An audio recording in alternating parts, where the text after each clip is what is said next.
The ANC has had mixed messages on what the mandate of the South African Bank should be. I'm joined now in studio by the party's spokesperson, Pule Mabe, to try and get the real story. What is the position of the party in as far as the Reserve Bank mandate is concerned, Mr. Mabe? Well, the mandate of the Reserve Bank, well, Koli, let me start by greeting your viewers. The mandate of the Reserve Bank is still as is, to maintain price stability.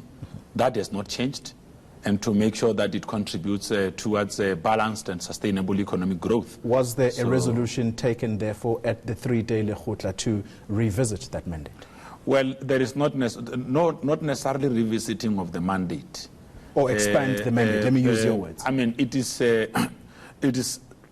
what we would have said is that explore possibilities of expanding that mandate to also go beyond looking at price stability, to also look at issues of growth. Perhaps, Mr. Mabe, I think I've got to come in here, because the language you're using is much more toned down, if you like, from what the Secretary General said yesterday. I'm not sure if the team actually could try and just pick out that specific soundbite from the Secretary General.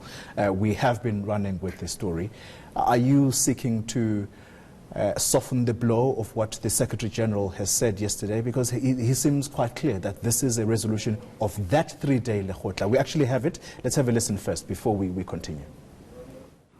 It was agreed that all employees will ensure that resolutions of the National Conference NASREC will be implemented. And all, because nationalization, this and that, all. And it says,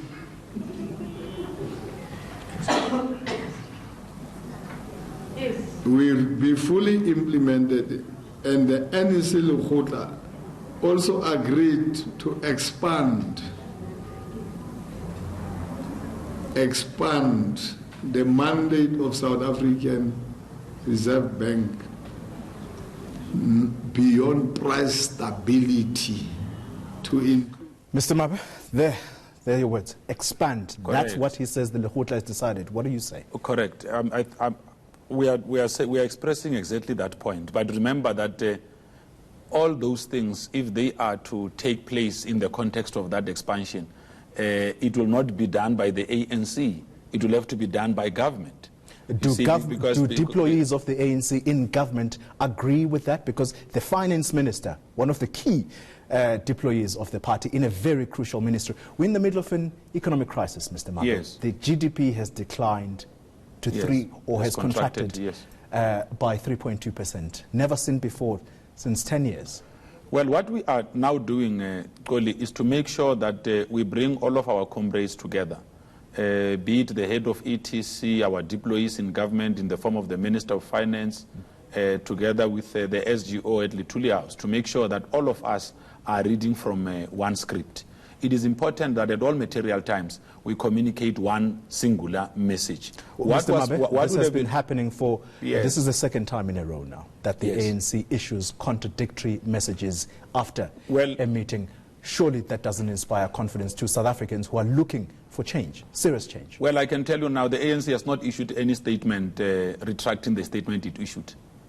The ANC had only issued one statement. So which is the way to go? Expand the Reserve Bank mandate? The statement we issued in the African National Congress, which was read out by the ANC Secretary General at Lituli House, is the statement of the African National Congress. We have not issued any other statement. Will that be ratified, or will that be agreed upon by the President of the ANC? Will the President of the ANC agree with that if already you have contradictions? Well, Koli, I think that we are throwing ourselves into a different turf.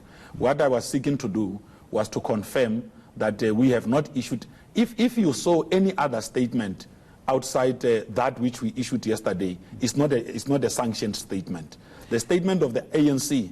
But I think you can appreciate the difficulty in believing what the ANC is saying, because there seems to be two different parties here. That's why we made ourselves available, because we respect the work that you are doing to make sure that we disseminate information truthfully and objectively.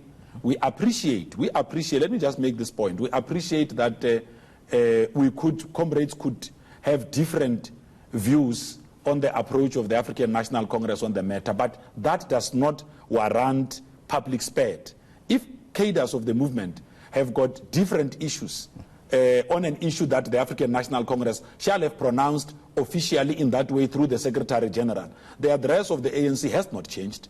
Cadres of the movement are welcomed to deposit their views. What enriches the work that the ANC does is when we all work together as one. We are all clear on what is the mandate of the Reserve Bank. We are also all clear on the kind of challenges that we assist with as a country, one of whom are unemployment. I mean, when the economy contracts like that, it poses a great, serious burden on our ability to generate the sort of jobs we want. And remember that at the Lekgotla, and right we now said, you're not inspiring confidence but these contradictory messages. But I'm trying to address that point. I'm trying to address that point. If we were not confident with what are you going to do with the members who are issuing contradictory messages, who have contradicted this official statement that you said? Well, I can tell you now that there's already been engagement. The SG has already reached out to the chairperson of ETC.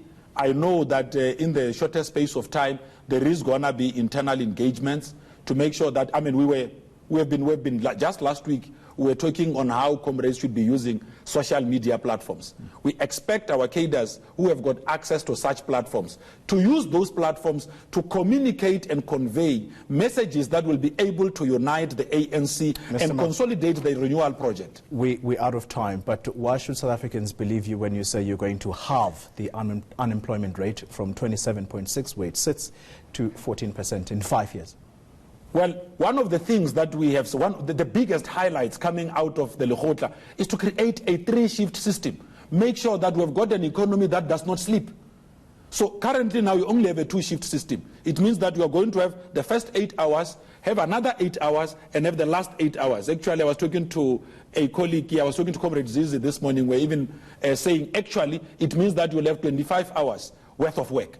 Now, this is very important, and you are doing that to try and make sure that you could be able to use the energy of our youth, especially in the industrial and productive sector, so they could play a role that could contribute towards economic stability. So this Lekgotla was really firm. We even said that it is important that we stabilize Eskom.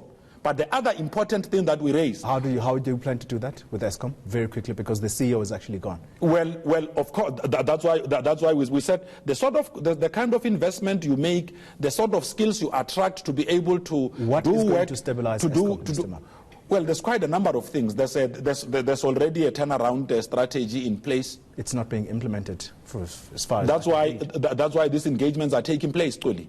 That's why these engagements are taking place. Remember, you must first develop a plan. Make sure that everyone buys into that plan. Once the plan is understood and it's funded, all you do is to make sure that it is then infused into the organization and it becomes part of your own corporate culture. I can assure you that you are going to start seeing quite a lot of changes. But the other important point that we wanted to make was that part of the things that came out in the Lekgotla was to make sure that we've got one integrated planning where we take our own manifesto, we take what we shall have said in the IDP, we take our different IDPs in municipalities, the NDP, the National Development Plan. You also take your medium strategic framework, which then begins to guide planning at a level of government and bring them all as one and say, what are the things that you are going to do which will be able to drive the kind of growth that you want? And which is what the ANC has done through this statement. Mr. Mabe, thank you very much for your time.